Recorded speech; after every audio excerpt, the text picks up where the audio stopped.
All right, so you know all that talk about banning TikTok. Oh, yeah. Well, it's still around, but that whole saga had this kind of fascinating side effect. Uh, While everyone was worried about TikTok, yeah. tons of Americans started using this Chinese app Oh, wow. called Xiaohongshu, Okay. or rednote for short. Interesting. It's like discovering a hidden room in a familiar house, you know? Yeah, yeah. Yeah, it is fascinating, isn't it? Especially because even though TikTok is back in the clear, Right. a lot of Americans are sticking with rednote. Yeah. It's more than just a fad.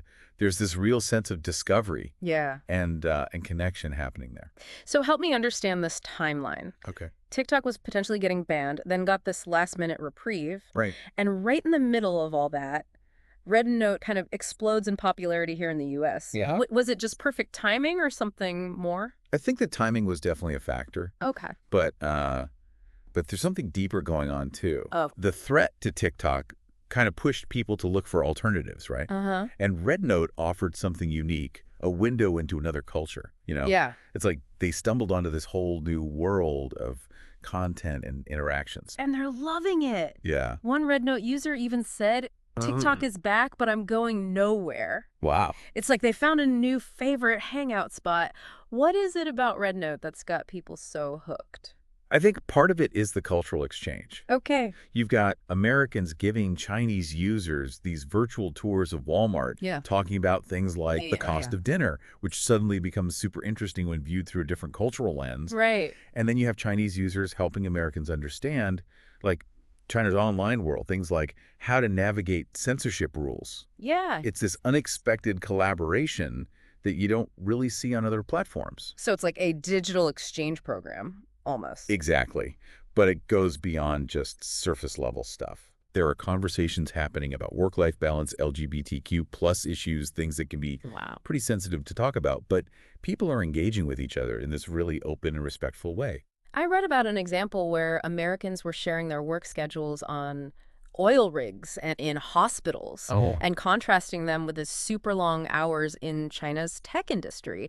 That kind of cross-cultural dialogue is really powerful, especially when it comes to breaking down stereotypes.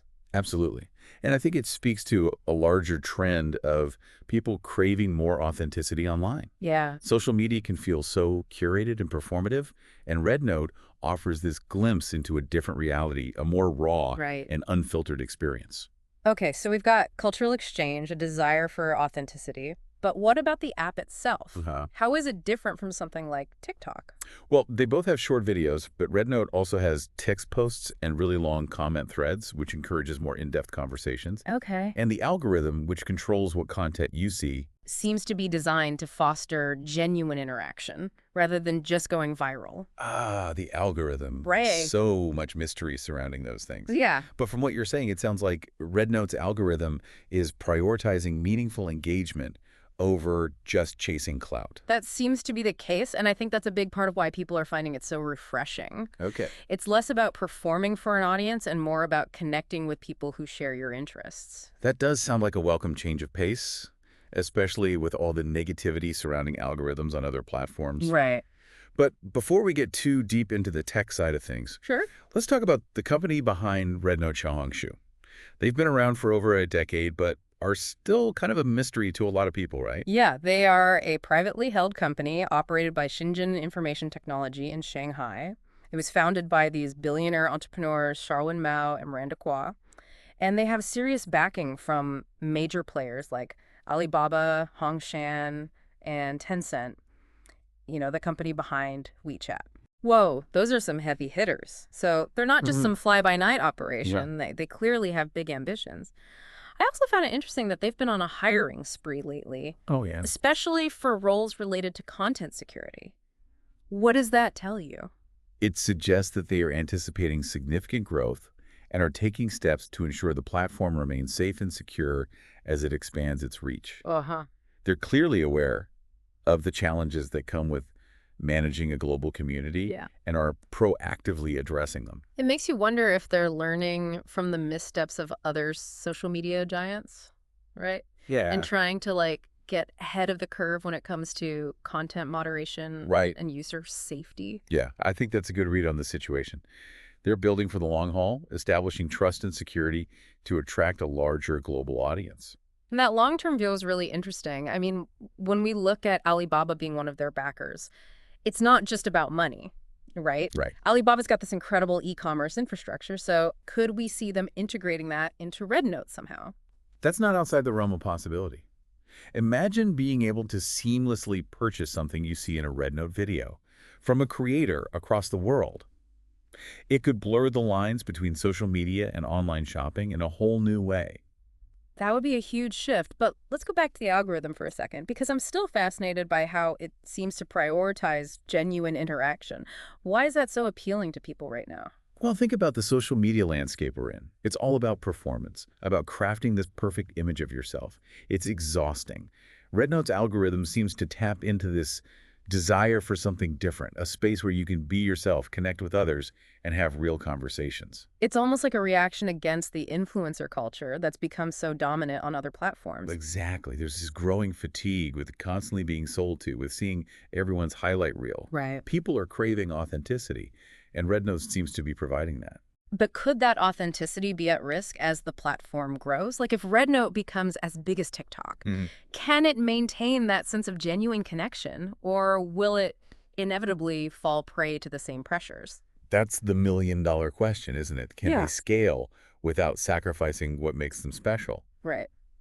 It's a challenge, for sure. Yeah. But I think there's a real opportunity here for Rednote to create this different kind of social media experience, one that's more human-centered and less focused on algorithms and metrics. Okay, so we've talked about the cultural exchange, the algorithm, the company behind rednote, but what about the content itself? Yeah. What are people actually posting about? Well, it's a wide range of topics. You've got everything from beauty and fashion tips Okay. to travel vlogs to cooking tutorials. It's Okay. like a global melting pot of interests and passions. And is there anything that sets the content apart from what we see on other platforms? I think the content on Rednote feels more personal, less polished. Mhm. There's this like rawness and vulnerability to it. It's really refreshing. Yeah. It's not about trying to impress anyone. It's about sharing your experiences and connecting with others. You know, one of the things that struck me is how the cultural differences lead to these fascinating moments of discovery.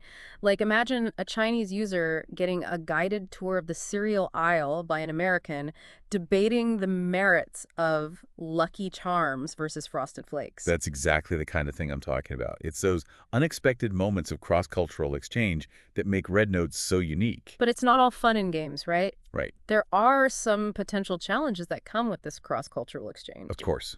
There's always the risk of misunderstandings or cultural clashes, Right. and navigating censorship rules in China is a real concern. Mhm. But I think the potential rewards outweigh the risks.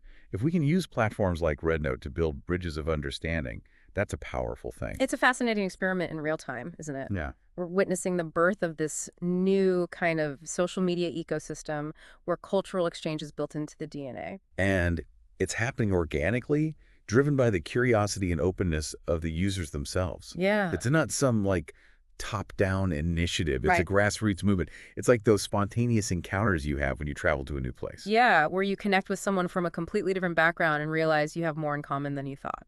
Exactly. Yeah. That's the beauty of Rednote. It's creating a space for those kinds of serendipitous connections to happen on a global scale. It's breaking down barriers, fostering understanding, and reminding us that we're all part of the same human story, even if we come from different chapters. It really makes you think about the future of social media. Yeah. Is this the start of something bigger? Right. Could rednote become like a model for a more authentic and interconnected online world? It's certainly possible. There's this growing appetite for social media that feels less transactional and more human. You know, Right. people want to connect and share and learn from each other, not just be bombarded with ads and influencers. But we've seen these trends come and go before. Remember when everyone thought Snapchat was going to be the next big thing? True, but I think Rednote has a couple of things working in its favor. Okay.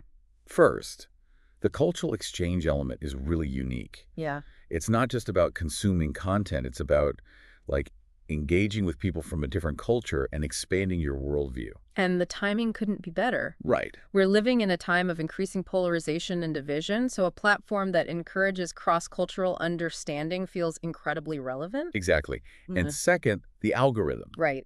If Rednote can maintain its focus on genuine interaction as it grows, that will be a major differentiator. Yeah. People are tired of feeling like they're being manipulated by algorithms, and they're hungry for a space where they can connect with others authentically.